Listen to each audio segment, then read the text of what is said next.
तो मूवी शुरू होती है और हमें एक ऐसे किंगडम के बारे में बताया जाता है जहाँ के जादूगरों ने मरे हुए लोगों को जिंदा करने का तरीका ढूंढ लिया है। इस किंगडम का नाम है एशरॉन। अब इन जादूगरों ने सबसे पहले अपने बादशाहों की हड्डियां जमा की और उससे एक मास्क बनाया, जिसके बाद इस मास्क को पावरफुल बनाने के लिए उन्होंने अपनी ही बेटियों के प्योर ब्लड को यूज किया। जैसे ही उनका ब्लड इस मास्क पर पड़ता है, इसमें एक ब्लैक पावर आ जाती है और अब ये मास्क इतना पावरफुल हो चुका है कि जो भी इंसान इसको पहन ले वो दुनिया का सबसे पावरफुल इंसान बन जाता है। अब धीरे धीरे इस मास्क की मदद से एशरॉन ने सब इलाकों को जीत लिया। सिर्फ बारबेरियन ही एक ऐसा कबीला था जो कि इनके अगेंस्ट खड़ा रहा और फाइनली इन्हें हरा भी दिया, जिसके बाद उन्होंने इस मास्क के टुकड़े कर दिए और इसे अलग अलग शहर में ले जाकर दफना दिया ताकि कोई भी इन टुकड़ों को जोड़कर दोबारा से मास्क को पूरा ना कर सके। लेकिन तब कहा गया कि एक दिन ऐसा होगा कि जब कोई इस मास्क को दोबारा से जोड़कर दुनिया में जुल्म को फैलाने की कोशिश करेगा, लेकिन तब उससे लड़ने के लिए एक वॉरियर भी सामने आएगा जो उसका खात्मा कर देगा। अब एक दिन जब बारबेरियंस और एशरॉन की फौज में लड़ाई चल रही थी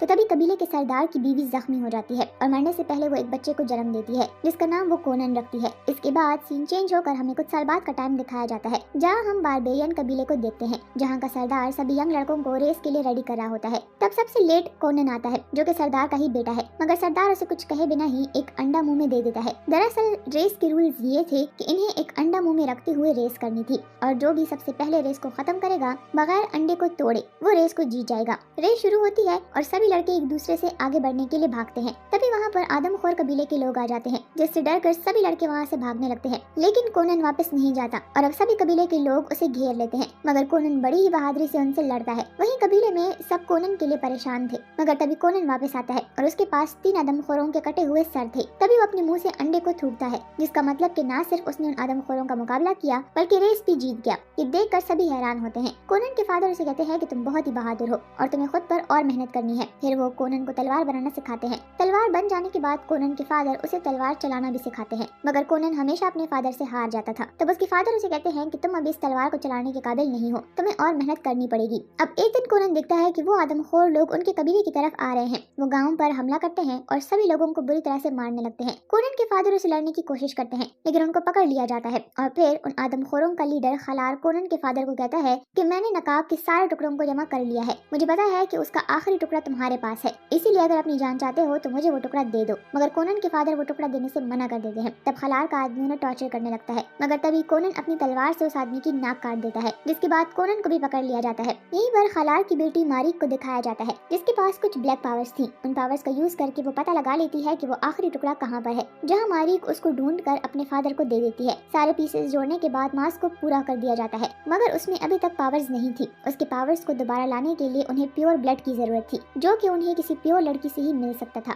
अब ये लोग कोनन के फादर के सर के ऊपर लावा छोड़ जाते हैं। जब कोनन उन्हें फ्री करने की कोशिश करता है तो वो लावा उसके ऊपर गिर रहा था। तब कोनन के डैड उसे कहते हैं कि तुम इसे छोड़ दो, तुम खुद को भी जख्मी कर रहे हो, बस याद रखना कि तुम्हें एक बहुत बड़ा वॉरियर बनना है। जिसके बाद वो खुद ही लावा को अपने ऊपर गिरा देते हैं, जिससे कि उनकी मौत हो जाती है। अब दिखाते हैं कि कोनन बड़ा हो गया है। वो बहुत सारी लड़ाई लड़ता है और काफी लोगों को आजाद भी करवाता है। एक दिन जब कोनन कुछ लोगों को आजाद करने जाता है तो वहाँ पर वो उस आदमी को भी देखता है जिसकी उसने नाक काटी थी। कोनन वहाँ एक चोर से पूछता है कि ये सब तुमसे क्या चाहते हैं, तो वो चोर बताता है कि ये सब खलार के लोग हैं। तब कोनन भी इन सभी कैदियों के साथ जाता है। वहाँ पहुंचकर वो देखता है कि कैसे खलार के लोग सभी कैदियों को टॉर्चर कर रहे हैं। तब कोनन बड़ी ही बहादुरी से उनसे लड़ता है। फिर कोनन उस आदमी को पकड़ता है जिसकी उसने नाक काटी थी और उससे पूछता है कि बताओ तुम्हारा लीडर खलार कहाँ है। तो वो आदमी बताता है कि आज खलार अपनी बेटी के साथ एक शहर गया है। उसने सुना है कि वहाँ पर उसे वो प्योर ब्लड मिल जाएगा जिसकी उसे सालों से तलाश है, और ये प्योर ब्लड असल में वहाँ की शहजादी तमारा का था। तमारा के स्पिरिचुअल गाइड उसे बताते हैं कि उसके लिए एक वॉरियर आएगा जो उसे हमेशा खुश रखेगा। ये सुनकर तमारा शर्मा जाती है। तभी उन पर उन आदमखोरों का हमला होता है और हर तरफ हड़बड़ी मच जाती है। तमारा भी उनसे लड़ती है। तब वो स्पिरिचुअल गाइड वहाँ पर उसे भागने को कहता है और तमारा उन्हीं की बग्गी चुराकर वहाँ से भाग जाती है। इतने में कोनन उस बग्गी पर हमला करता है क्योंकि उसे लग रहा था कि शायद इसमें खलार है। वो बग्गी की छत उखाड़ देता है और तमारा को देखकर कंफ्यूज हो जाता है। वो उसे पूछता है कि खलार कहाँ है, तो तमारा कहती है कि मैं नहीं जानती, मैं तो खुद उससे बचने के लिए भाग रही हूँ। तभी तमारा के पीछे जो आदमखोर लगे हुए थे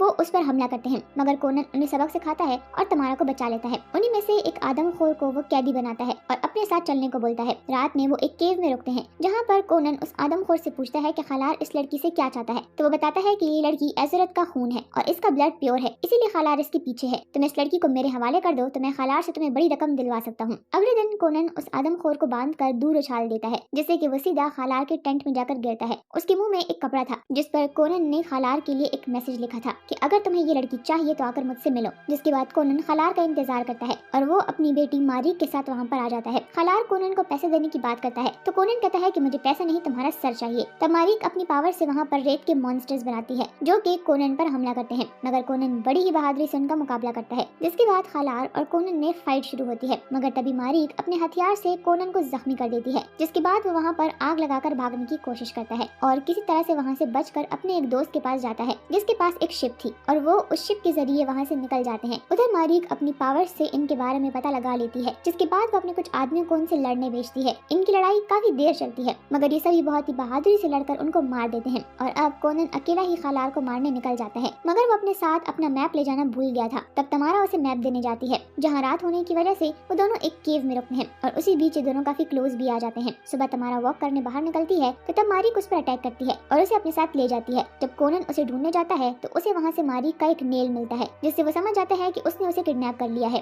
और अब कोनन खलार को ढूंढने के लिए निकल जाता है। रास्ते में उसे वही थीफ मिलता है जिसकी उसने जान बचाई थी और उस थीफ की मदद से कोनन एक किले के अंदर आ जाता है जहाँ बहुत सारे स्केलेटन और पानी होता है। तभी वहाँ पर एक बहुत बड़ा मॉन्स्टर जाग जाता है जो कि उन पर अटैक करता है, मगर कोनन बहुत ही बहादुरी से उसे लड़ता है और उसका खात्मा कर देता है। उधर खलार को पता चल जाता है कि कुछ तो गड़बड़ है, इसीलिए वो तमारा को लेकर एक काली गुफा में चला जाता है जहाँ वो तमारा को बांधकर उसका खून उस मास्क पर लगाता है। असल में वो ये सब इसलिए कर रहा था क्योंकि वो अपनी मरी हुई वाइफ को जिंदा करना चाहता है जो कि एक विच थी। रिचुअल पूरा होने के बाद खलार उस मास्क को पहन लेता है। वो तमारा की बॉडी में ही अपनी वाइफ को वापस लाना चाहता था, लेकिन तभी वहाँ पर कोनन आ जाता है और वो खलार को रोकने की कोशिश करता है। अब तमारा जिस व्हील के ऊपर बंधी हुई थी वो गिरता हुआ एक जगह अटक जाता है। तभी कोनन आकर उसकी चेन्स को तोड़ने लगता है और उसे व्हील से आजाद करता है। तभी मारीक तमारा पर हमला करती है और कोनन उसे बचाने आगे आता है और इन दोनों की फाइट में मारीक की मौत हो जाती है। उधर खलार अपने रिचुअल को पूरा करने में बिजी था। तभी भागते हुए पुल टूटता है और तमारा नीचे गिरने वाली होती है कि कोनन उसे पकड़ लेता है। तमारा कोनन से कहती है कि वो उसे मर जाने दे, क्योंकि अगर खलार का रिचुअल पूरा हो गया तो उसकी वाइफ मुझ में जिंदा हो जाएगी। तभी खलार वहाँ पर आता है और वो कोनन से कहता है कि एक दिन तुम अपने बाप को भी ऐसे ही बचाने की कोशिश कर रहे थे, मगर मैंने उसे मार दिया था और आज तुम इस लड़की को भी मुझसे नहीं बचा पाओगे। ये सुनकर कोनन को बहुत गुस्सा आता है। तभी कोनन खलार को धकेल कर नीचे खाई में फेंक देता है, जिससे कि वो वहीं पर मारा जाता है और इस तरह तमारा पर भी जादू का असर खत्म हो जाता है। जिसके बाद दोनों अपनी जान बचाकर वहाँ से निकल जाते हैं। मूवी के लास्ट सीन में हम देखते हैं कि कोनन तमारा को अपने किंगडम छोड़ आता है और खुद अपने कबीले वापस जाता है, जहाँ वो अपने फादर को याद करते हुए ये कसम खाता है कि वो आने वाली हर मुसीबत का मुकाबला बहादुरी से करेगा। और इसी के साथ ही मूवी यहीं पर एंड हो जाती है।